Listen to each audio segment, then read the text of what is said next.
na weledi, nidhamu na utii.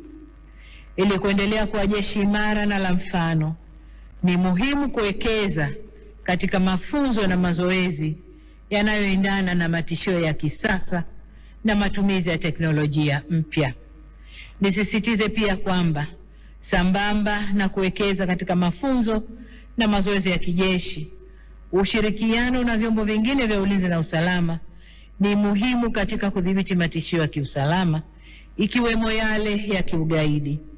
Kila chombo kina majukumu yake, lakini dhima kuu ni ulinzi wa uhuru wetu, mamlaka na heshima ya nchi yetu.